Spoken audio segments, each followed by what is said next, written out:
안녕하십니까. 한국의 신학하기 15번째입니다. 이번에는 기독교란 무엇인가 두 번째, 첫 번째 기독교란 무엇인가에 대해서 강의를 한 적이 있습니다. 그것에 연계해서 함께 보신다면 좀 더 도움이 될 것 같습니다.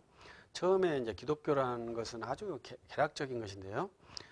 세계에 있는 모든 그 종파들, 성경을 가지고 예수 그리스도를 가지고 믿는 모든 종파들을 기독교라 한다 이렇게 말했습니다. 그래서 이슬람교도 예수라는 이름이 있지 않습니까? 그래서 칼빈이라는 사람은 이슬람교도 기독교 이단이라고 표현을 했습니다. 그것은 예수가 그 종교 안에 이름이 있거든요. 예수를 선지자로 평가를 하지 않습니까? 그렇기 때문에 이단이다. 근데 그 당시 제가 말했듯이 기독교가 굉장히 강세였기 때문에 그렇게 말할 수 있겠죠. 지금 이제 이슬람이 기독교보다 더 강한 종교 세력을 갖고 있잖아요. 그렇기 때문에 타 종교화 되었지만 여전히 이슬람교 안에는 꿀안에는 예수라는 이름이 있죠. 그렇기 때문에 기독교와 연관성을 갖고 있습니다. 그래서 이제 기독교라는 것은 이 성경, 기독교 경전인 성경과 예수, 기독교의 창시자, 기독교의 종교의 창시자이신 예수를 가지고 있는 모든 종교들을 다 기독교라 합니다. 그래서 이 기독교는 거기 안에 정통과 이단까지 있는 것이죠. 그래서 내가 기독교인이다 했을 때는 무엇인가, 어느 종파에 있는가, 큰 기독교 안에 어느 종파에 있는가 이것을 알면 좋겠죠. 그래서 우리 한국교회는 장로교, 감리교가 대세인데 이러한 개신교는 서방교회 전통에 의해서 형성된 서방교회 집안에서 개혁한 그러한 구성체들입니다. 그래서 우리가 구교에서 나왔느냐 이렇게 표현을 하는데 우리는 구교에서 나온 종교가 아닙니다. 우리는 고대 교회에서 이탈한 구교를 비판하고 고대 교회와 연결한 것이 우리 신교죠. 그러니까 우리는 더 말하면 우리 신교가 더 구교로 봐야죠. 왜냐하면 1세기 교회를 지향하고 더 좋아하지 않습니까? 그러나 이제 구교는 1세기의 교회도 좋지만 중세 교회의 교리가 더 탁월하고 지금 교황님의 가르침은 더 좋다 이런 거지 않습니까? 우리는 그렇지 않죠. 가장 정확한 것은 성경이고 이 성경에 근접해 있던 고대 교부들의 가르침이 아주 우수하고 삼위일체 교리와 기독교 그리스도 양성교리를 구축한 그 당대 500년 이전의 교회의 교부들이 아주 이상적이고 바른 가르침을 가지고 있었다. 이렇게 믿고 그 믿음을 탐구하는 것이 우리 개혁파, 칼빈파, 장로파의 주요 정체성입니다.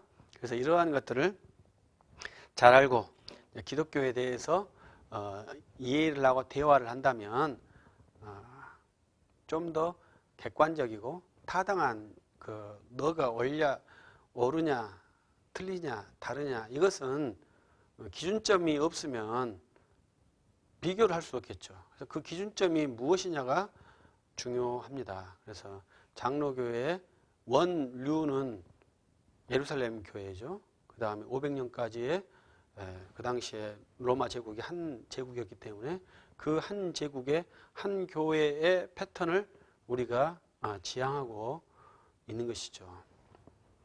그래서 거기에 부합되는 그러한 행동들을 하면 이제 좋은 기독교라고 저는 생각을 하고요. 이제 그 뒤로 다양하게 형성된 많은 교회들이 있는데 그것에 대해서는 바람직하지 않다고 생각을 합니다. 그래서 우리가 성경도 저번에 말했듯이 우리는 66권. 그러나 다른 이제 종교들은 이제 외경 외에 정경을 또 갖고 있는 것이 이제 몰몬경, 몰몬 이런 데는 외경 외에도 다른 정경을 또 갖고 있지 않습니까? 그런 것을 이제 공식 정경으로 믿는 그러니까 우리는 이단이라고 말을 하죠. 왜냐하면 그 벗어나 있기 때문에요. 이런 것이 다 기독교이고요. 이번 시간에는 이런 문장이 있어서 제가 그 문장에 대해서 한번 이제 비판, 다른 생각을 해보도록 하는 것입니다. 기독교는 사랑이다. 이런 문장이 있죠. 이런 문장이 맞을까요? 맞지 않는 문장입니다. 저는 이제 기독교는 종교다. 이런 문장은 맞다고 생각을 해요. 왜냐하면 이 종교에는 섬기는 대상이 있고요. 그 섬기는 대상이 섬기는 자들에게 어떻게 그 대상으로서 호의를 베풀지를 규정하는 그 메커니즘이 있습니다. 이게 종교거든요. 그렇기 때문에 그러한 것을 연구한 것이 이제 그 종교거든요. 원래 종교도 그 서양에서 만들어진 용어입니다. 우리나라는 종교가 없어요. 왜냐하면 이 서양에서 만들어진 종교라는 것은 그 당시 유럽 지대적인 기독교가 종교이기 때문에 한 종교 사회이지 않습니까? 이 유럽이라는 것이. 그러니까 이 종교에 반대되는 것이 다른 종교예요. 이러한 체계로 만들어진 것이 릴리전이거든요. 이 종교라는 것이 이제 그 일본 사람들이 이것을 번역할 때 종교로 번역했겠죠. 우리 동양은요, 원래 다 다양한 종교이기 때문에 모든 신들을 옳고 그름의 신이 아니라 모든 신들을 네 마음대로 해라. 이런 거지 않습니까? 너가 했으면 나도 그 지방신 섬기고 뭐 부엌신 섬기고 화장실 신 섬기고 다 섬기고 너도 좋냐 뱀신도 섬기고 마구마구 신을 섬기는 그러한 것이기 때문에 나쁜 종교가 없고 좋은 종교가 없는 거죠. 그러나 이 유럽에 있는 그 당시 기독교는요, 한 종교이기 때문에 그 한 종교 외의 종교는 다 나쁜 거예요. 그것이 16세기의 그 유럽 상황이고, 그에서 난 것이 종교거든요. 근데 지금은 이제 다종교 사회이기 때문에 내 옳음을 주장하기가 어렵거든요. 그래서 그렇게 할 필요도 없고요. 네, 그렇게 했기 때문에 유럽 기독교가 문제죠. 우리는 그렇게 하면 안 되겠죠. 그러나 분명한 것은 신을 섬길 때 그 신이 어떻게 호의를 주는가, 이 메커니즘은 기독교는 확실히 밝히고 있다는 겁니다. 다른 종교는 그 방식에 일관성은 있지만 확실하지는 않아요. 그것이 항상 타협적, 조건적으로 되고요. 우리 기독교의 메커니즘은 무조건적으로 되는 것입니다.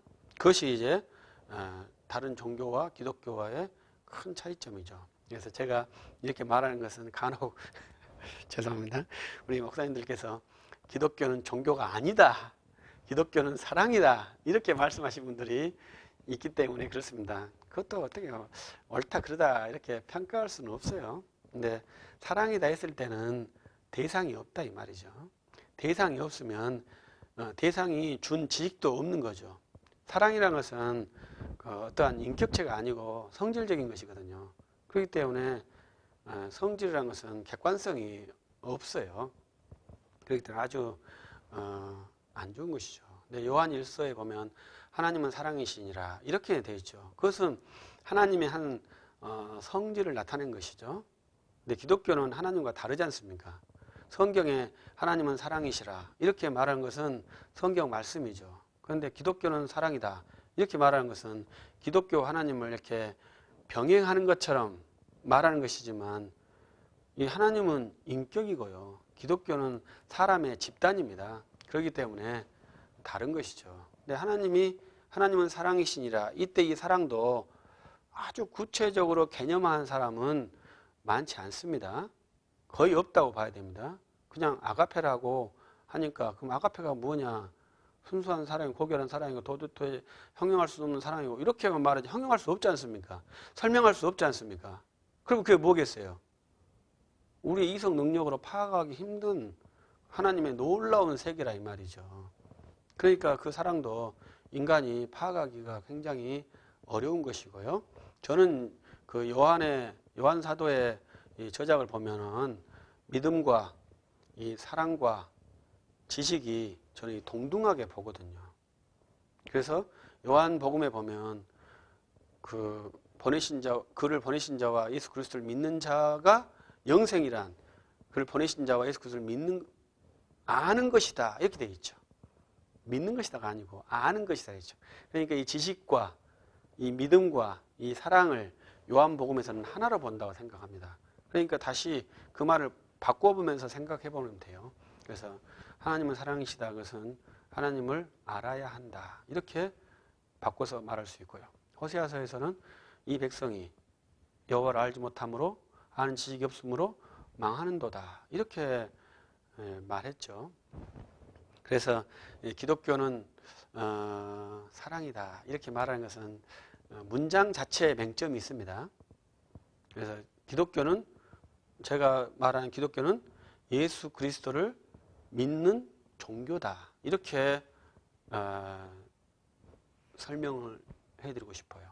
그것은 이제 기독이라는 자체가 예수 그리스도지 않습니까? 교라는 것은 우리 동양에서 만들어 놓은 독특한 형태죠. 그러나 이제 크리스찬이티지 않습니까? 그리스도인들의 어떠한 것이지 않습니까? 그리스도인들이 모인 것이 기독교죠. 그리스도인들이 모여서 뭘 하겠습니까? 예배를 하잖아요. 그 예배의 대상이 누구냐 이거죠. 그 예배의 대상은 예수였습니다. 그래서 3세기, 4세기 알렉산드리아에서 이 예수를 경배의 대상으로 삼는 것에 대해서 거부한 사람이 아리우스죠. 그래서 우리가 통상적으로 다 예수를 잘 섬겨왔지만 아버지를 예배해야 되지 않느냐 이렇게 제안을 한 것이라고 추측을 합니다. 그러니까 알렉산드리아의 대주교 알렉산더가 300년 동안 우리가 예수님을 경배를 했는데 어떻게 그걸 바꾸느냐. 사도의 가르침에 예배된다. 그래서 우리는 예수님을 예배의 대상으로 계속 섬겨야 한다. 이렇게 주장을 했을 것입니다. 그래서 이 4세기 니케아 공회에서의 회의의 주요 요소는 믿음의 대상의 예배 대상의 전환이에요. 그러나 이 알렉산더나 아타나시우스의 주장은 예수를 믿음의 대상으로 해야 하는데 이 예수를 믿음의 대상으로 하려면 이 아버지를도 믿음의 대상으로 해야 되느냐 논쟁점이 발생하기 때문에 아버지와 아들이 하나다. 이렇게 교리를 어떻게든지 형성해 놓은 것이죠. 다른 방법으로는 예수를 예배할 수 있는 방법이 없었다고 저는 생각합니다. 그래서 저는 예수를 믿으면 삼위일체를 믿는 것이고 예수 그리스도께 예배를 한다고 믿으면 삼위일체 하나님께 예배한다고 가르치는 사람입니다. 그래서 우리가 기독교는 예수 그리스도를 믿는 종교다 이렇게 해버리면 기독교는 삼위일체의 종교다 이것이 이코르가 되고요. 그 다음에 삼위일체의 종교가 성립이 되면 그 밑으로 예수 그리스도는 참 하나님이시오 참 사람이시다 이렇게 또 문장이 연관성이 돼 쭉 나오게 돼 있습니다. 그래서 기독교는 예수 그리스도를 믿는 종교다 이렇게 말해줘야 됩니다. 기독교는 사랑이다 이렇게 말하면요 대상이 사라집니다. 대상이 사라지면요 그 대상에 연관된 지식도 사라지고요 주관적이 되고요 신비적이 됩니다. 우리 기독교는 인격적인 종교라고 말하거든요. 그것이 인격적인 종교라 상당히 어려운 말입니다. 인격적인 종교라는 것은 항상 대상과 주체성이거든요. 그래서 내가 섬기는 대상이 있고 그 섬기는 대상이 요구하는 것이 뭡니까? 자발성이지 않습니까? 어느 누구도 강요하지 않는 자발에 의해서 하나님을 섬기도록 요구하는 것이거든요. 그래서 그 그리스도의 보혈의 대가가 내 완전한 주체성의 회복이거든요. 그래서 그 죄사함을 받아서 내가 죄의 노예가 아닌 하나님의 아들로서 그 무한한 권세를 가지고 전능하신 하나님께 내 자유를 가지고 내 자유와 내 자발을 가지고 하나님께 예배하는 것이거든요. 그 갈라디아서 가르침이 그거 아닙니까? 너희가 어떻게 자유자가 됐는데 다시 종의 멍에를 매려고 하느냐. 이게 갈라디아서의 주요 요점 중에 하나지 않습니까? 예수 그리스도의 보혈을 입는 사람은 그 보혈이 우리의 죄의 족쇄, 그 노예의 족쇄를 풀어버렸는데 왜 다시 노예가 되려고 하느냐. 너는 자유자로 살아라. 요한복음 1장 12절로는 자녀의 권세로 살아라. 이렇게 명령하는 것이죠. 그래서 우리의 믿음의 대상이신 예수 그리스도께서 십자가에서 피 흘려서 우리의 죄의 권세를 깨시고 우리에게 완전한 자유를 주셔서 구주께 나와 예배할 수 있도록 해주신 거죠. 그 일을 성령께서 계속 하시는 것입니다. 그래서 우리의 믿음의 대상이 있고 이 믿음의 대상에 대한 지식이 있는 것이죠.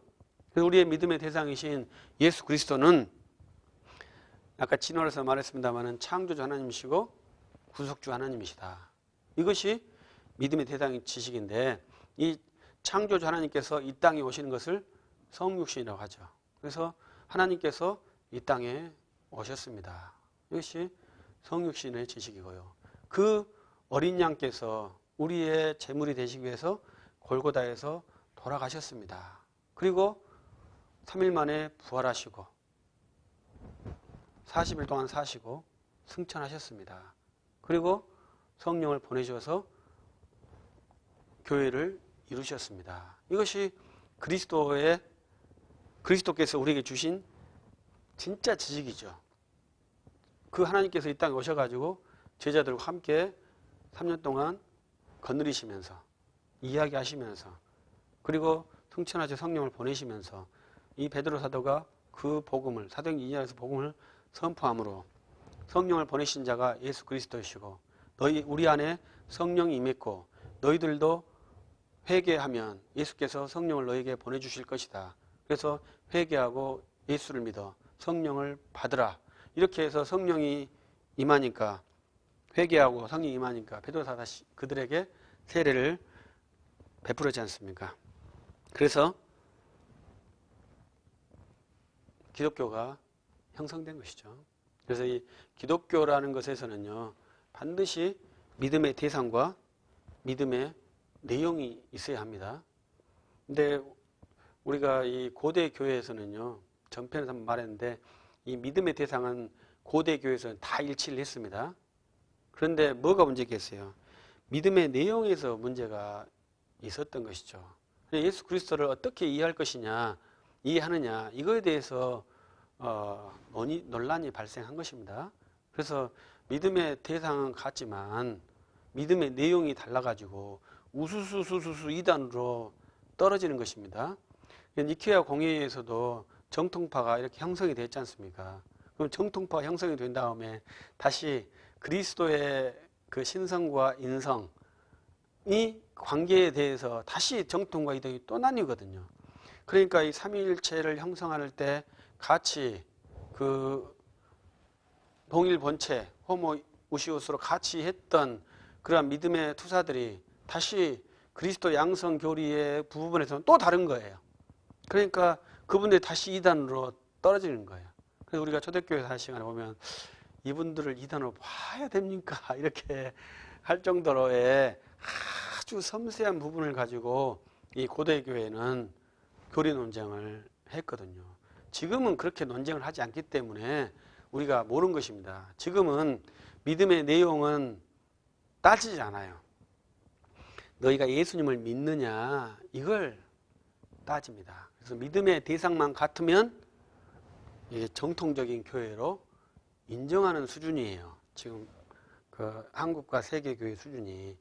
더 큰 테두리가 있지 않습니까? 지금은 기독교는 믿음의 대상이 예수고 이슬람교회는 알라고 불교는 부처고 힌두에서는 힌두고 이렇게 믿음의 대상이 다 여러 가지지만 궁극적인 목표에서는 같다. 이러한 것이 지금 현대 정신이지 않습니까? 이것이 종교다원주의라고 보는 것이죠. 그렇기 때문에 그 안에 우리의 시대의 큰 그 혼란 속에서 이 믿음의 대상만이라도 같으면 형제처럼 느끼는 그런 아주 힘든 상황입니다.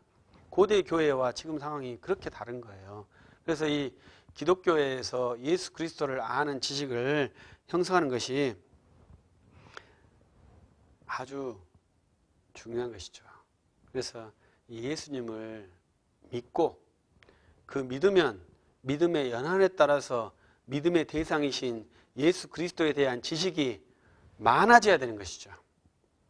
기도의 시간도 많이 나야 되고 전도도 많이 해야 되고 헌신도 많이 해야 되겠지만 가장 중요한 것은 내가 믿는 예수 그리스도에 대한 지식이 많아져야 되는 것이죠.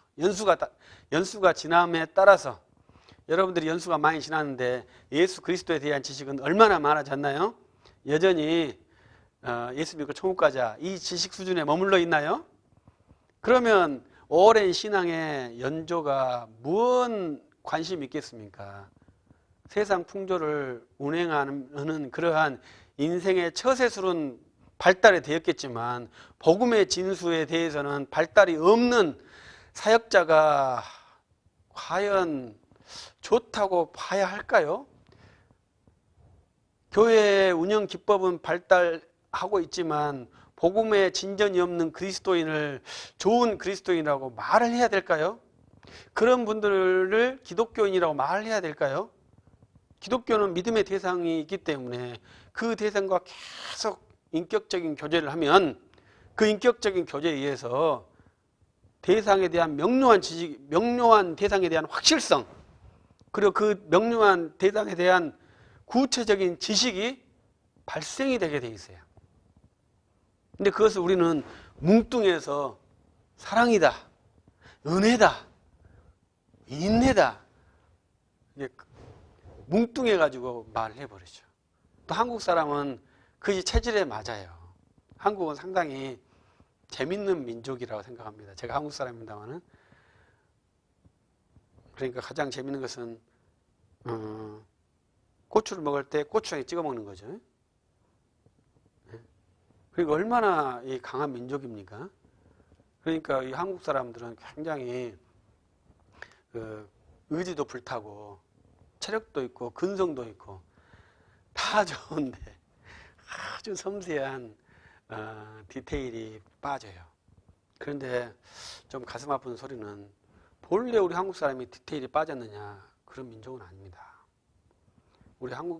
우리 조선 사람들은 조선 왕조사를 기록한 그러한 국가 시스템을 만들었잖아요. 이러한 민족은 세계에 없지 않습니까? 그 왕조 기록을 안전하게 보존한 국가가 없어요. 그러니까 얼마나 본래의 우리 한국 지성인들, 조선 지성인들이 그 디테일했는지를 알 수 있는 거죠. 왜 이렇게 됐겠습니까? 그것은 권력화에 의한 것이고 첫 번째는, 두 번째로는 식민지 때 이러한 것들을 무력화시킨 거죠. 노예 근성으로 많이 만들어 놓은 거예요. 그래서 우리의 온전한 정신이 이룰 수 없도록 만든 겁니다. 일본에 가서 본 것은 일본 분들은 이렇게 노트를 굉장히 잘하더라고요.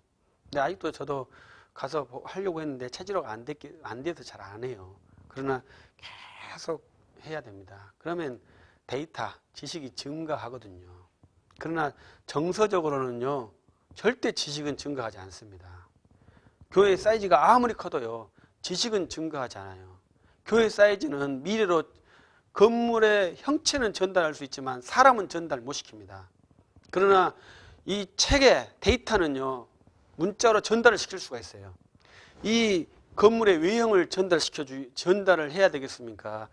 아주 구체적인 데이터를 전달해야 되겠습니까? 우리는 예수 그리스도를 아는 구체적인 데이터를 내가 믿음 생활에서 만들어내야 하고, 그 만들어낸 데이터를 문자로 전달해야 되는 것이 목사의 일입니다. 그래서 우리 교회가 진리의 기둥으로서 예수 그리스도를 아는 지식을 보존하죠. 또 지키고는 보존을 하고 이것을 미래에 전달하는 기능을 하는데, 우리 목사가 가서 입으로 복음을 전달할 수도 있습니다만은, 저는 방콕에 사는 사람이라 문자로 전달하는 것이 가장 확실하다고 생각합니다. 그런데 이제 우리 임낙관 집사님을 만나서 이렇게 멋있는 동영상으로 또 여러분들에게 전달할 수 있어서, 지금 영상 시대여 가지고 이렇게 아주 쉽게 용이하게 의사 전달을 할 수 있습니다. 그래서 이 목사는 자기의 행위에 대해서 명확한 기록을 해야 하거든요. 그래서 그거에 대해서 평가를 받아야 됩니다. 그리고 평가에 대해서 나를 변화시키고 강화시켜야 되고요. 그 평가는 누가 하겠습니까? 성도들이 하는 것이죠. 제가 마지막으로 하나 한다면 어떤 분이 저에게 상담을 해왔는데 별로 안 좋은 소리입니다만은 이제 저희 교회는 아닙니다. 자기 목사님이 마음에 안 든대요. 어떻게 해야 되냐고 저한테 물어봤어요. 우리 어떻게 해야 되겠습니까? 어떤 분은 어떤 목사님은 참고 인내해야 한다.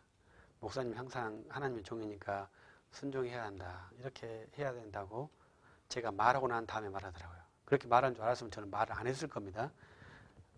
다른 사람과 반대되는 생각을 말하면 안 좋거든요. 근데 저는 저한테 처음 물어본 줄 알고 순수하게 제 생각을 말했어요. 저는 객관적인 판단을 하기 위해서는 반드시 노트가 생명이라고 생각하거든요. 노트를 해야죠. 가장 정확한 것은 녹취를 해야 되겠죠. 목사의 설교는 공개적인 석상에서 하는 것이기 때문에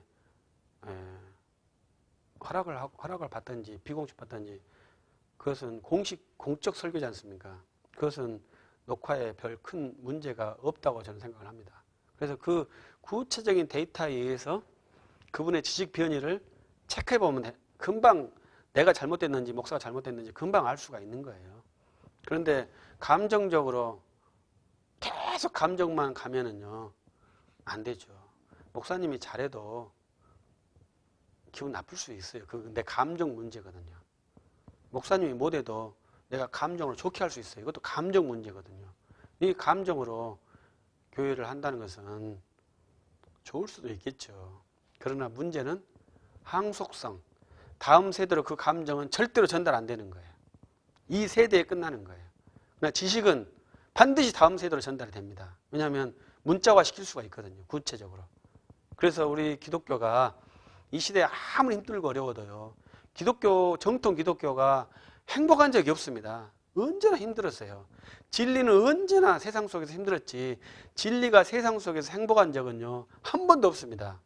현재 내가 진리의 복음의 도를 연구하면서 행복할 것이라고 생각하는 그 자체에 저는 그 실수라고 생각해요. 우리가 숫자가 많이 있는 교회를 이룰 수도 있습니다. 그러나 복음의 백성은요. 그 안에서 힘들어요. 좋을 수가 없어요. 그러니까 그에 대해서 이상하게 생각하지 말고 열심히 복음의 도를 연마해서 그것을 구체적인 데이터로 만들어서 밝히고 또 이렇게 평가를 받는다면 더 풍성한 데이터가 나오고요. 우리가 목사도 마찬가지죠. 저 성도님이 잘해도 미울 수가 있잖아요. 감정적인 문제죠. 그러나 감정과 이 지식이 함께 간다면 내가 분명히 감정적으로 미워하지만 지식적으로 편안하게 할 수 있는 것이죠. 그러니까 이 지식의 체계가 굉장히 중요한데 이 지식이란 것은 오직 예수 그리스도를 아는 지식이죠. 그래서 우리가 사역을 많이 함에 따라서 예수 그리스도를 더 많이 알아가고 그리스도의 교회 생활을 하면서 예수 그리스도의 지식을 많이 알아간다면 그것이 좋은 그리스도인이고 기독교인이라고 할 수 있습니다. 그래서 기독교는 기독교를 만드신 예수 그리스도를 믿는 종교입니다. 감사합니다.